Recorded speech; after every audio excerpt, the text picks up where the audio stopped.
So if you're looking for a beginner's Dota 2 guide for warding and vision, then you've come to the right place. This is actually the 6th video in the Ultimate Beginner's Guide to Dota 2, and if you're just joining us, then I recommend you check out the other videos in this series as well to familiarise yourself with the rest of this wonderfully difficult game. I'm hoping that once you've watched this video, you've learnt a decent amount about warding and vision and why it's important for support heroes to buy and place these for the team. I've played my fair share of matches, and I can tell you from experience that it's scary out there, especially when there's no vision. Any second an enemy or maybe 5 of them could just appear behind you and cut your hopes of survival. Anyway, please prepare yourself for this shameless plug. Subscribe to my channel's the best. Click the bell for notifications so that you know when my new videos come out. Also share and like and subscribe and like, and okay, shameless plug over. Let's get into some dotes. A lot of newcomers don't really think too much about vision, and I totally get it. With all the flashy animations and 1,000,001 other things you've got to concentrate on, there's hardly any chance that you'll notice what vision you have. Also, if you're anything like me, you're just trying not to feed over and over. But vision is important. Having vision over an area gives you a lot of information. You get to see if there are enemies in that area. You get to see where the runes have spawned. You get to see where the enemy creeps are. You might even get to see the enemy's smoke or where they're placing their wards. All of these things are good, but that's not exactly why vision is important. Are you ready? Okay, vision is important because information is important. Boom! Alright, next topic. Nah, I'm only joking. I wouldn't leave you hanging like the end of your favourite TV show. Or would I? Well, actually I probably would, for the lols, but this isn't one of those times. Dota is a game that is driven by making decisions, and your games are often won by making good decisions and capitalizing on mistakes or bad decisions made by the enemy. Having that extra piece of information, such as where the enemy is or where they are not, can be vital in helping you make a good decision. For example, let's say you are the hard carry and you need to farm in your jungle, but you've lost your tier 1 safe lane tower and you've got no wards in the jungle. You can see the enemy carry farming safely in their safe lane, but you have no idea where the rest of the enemies are. Now, is it safe to farm in your jungle? I mean, you really need that farm. You're only 500 gold away from your next item. Should you do it? Brave the dark shadows of fog alone for some creeps? The right answer is probably not, unless you go with the rest of your team. The defiant answer is hell yeah! You only need 500 gold, right? The enemy's probably farming their own jungle anyway. What harm could going into my own jungle with no vision? Okay, never mind. Vision in Dota is sort of like vision in real life. It's much easier for us to see in the light than it is for us to see in the dark, unless you're a cat. Every 5 minutes in Dota, the time of day switches from daytime to nighttime, or from nighttime back to daytime. For most heroes and towers in Dota, vision during daytime is much further than it is during the night. Just in case you didn't know, the fog or fog of war is a term typically used by RTS games to describe areas of the map which remain hidden and hide the movements and positions of the enemies within. So for most heroes, you can see or reveal areas of the map within an 1800 radius during the daytime, but only an 800 radius at nighttime. That being said, there are some heroes which have different levels of vision. I'm not going to go through them all, but if you're interested, I'll put a link in the description where you can see them all. Some of the craziest ones are Night Stalker, who can only see 800 during the day, but a crazy 1800 at night, making him a deadly hunter of the night. Slark is probably one of the best, as he can see 1800 during both the day and the night. One of the worst heroes for vision though is actually Batrider, who can only see 1200 during the day and 800 during the night, meaning that vision from creeps, towers, wards and allies are very important for Batrider to rely on.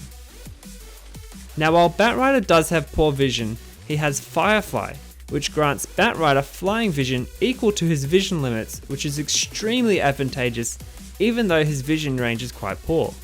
But what exactly is flying vision?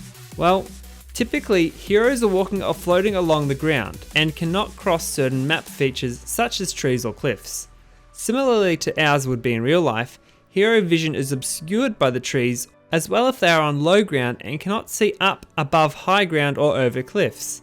Flying vision, however, grants the hero the ability to see over these obstructions as if you were above and flying over them.